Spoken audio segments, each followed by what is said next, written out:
আমরা নারীদেরকে পিছপা করে রেখেছি ধর্মের বিভিন্ন রকমের ফতোয়া দিয়ে।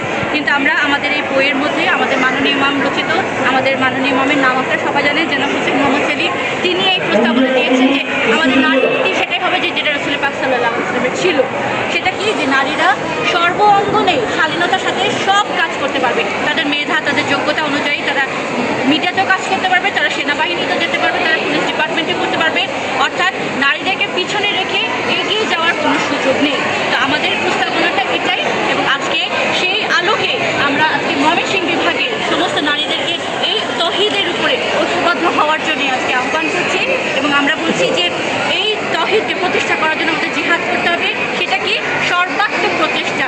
আমরা এই কথাই মানুষকে বোঝাবো যে প্রচলিত বিদ্যমান চলমান এই জীবন ব্যবস্থা আমাদেরকে শান্তি দিতে পারে নাই, পাচ্ছে না, এটা অকেজো হয়ে গেছে। এটাকে বাদ দিয়ে আল্লাহর তৌহিদ ভিত্তিক জীবন ব্যবস্থা আমরা প্রতিষ্ঠা করি। এটাতে আপনারা আমাদের সাথে ঐক্যবদ্ধ হন, আমাদের শক্তি বাড়বে।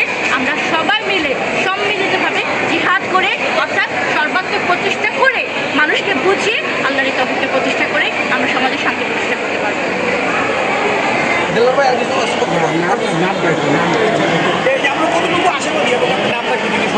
জি, আমি রুফায়দা পান্নি, আমি আন্দোলনের যুগ্ম সাধারণ সম্পাদক এবং নারী বিভাগের প্রধান হিসেবে দায়িত্ব পালন করে আসছি, নারী বিভাগের সম্পাদক। তো আমাদের সংখ্যা আমরা আলহামদুলিল্লাহ আমরা অনেক আশাবাদী, কারণ আপনারা ইতিমধ্যে জানেন যে আমাদের মাননীয় ইমাম যখনই কোনো বক্তব্য দিচ্ছেন সেটা সোশ্যাল মিডিয়াতে লক্ষ লক্ষ, বলবো না কোটি কোটি ভিউ হচ্ছে, এবং হাজার হাজার লক্ষ লক্ষ ধর্মপ্রাণ মানুষ, ধর্মভীরু মানুষরা আজকে হিজবুত তৌহিদের সাথে ঐক্যবদ্ধ হচ্ছে। কারণ তারা বুঝতে পারছে যে কোনো তন্ত্র মন্ত্র শান্তি দিতে পারবে না। যদি পারে, ইনশাআল্লাহ এই হিজবুত তৌহিদের এই প্রস্তাবিত রাষ্ট্র ব্যবস্থা যদি প্রতিষ্ঠা করা হয় তাহলে শান্তি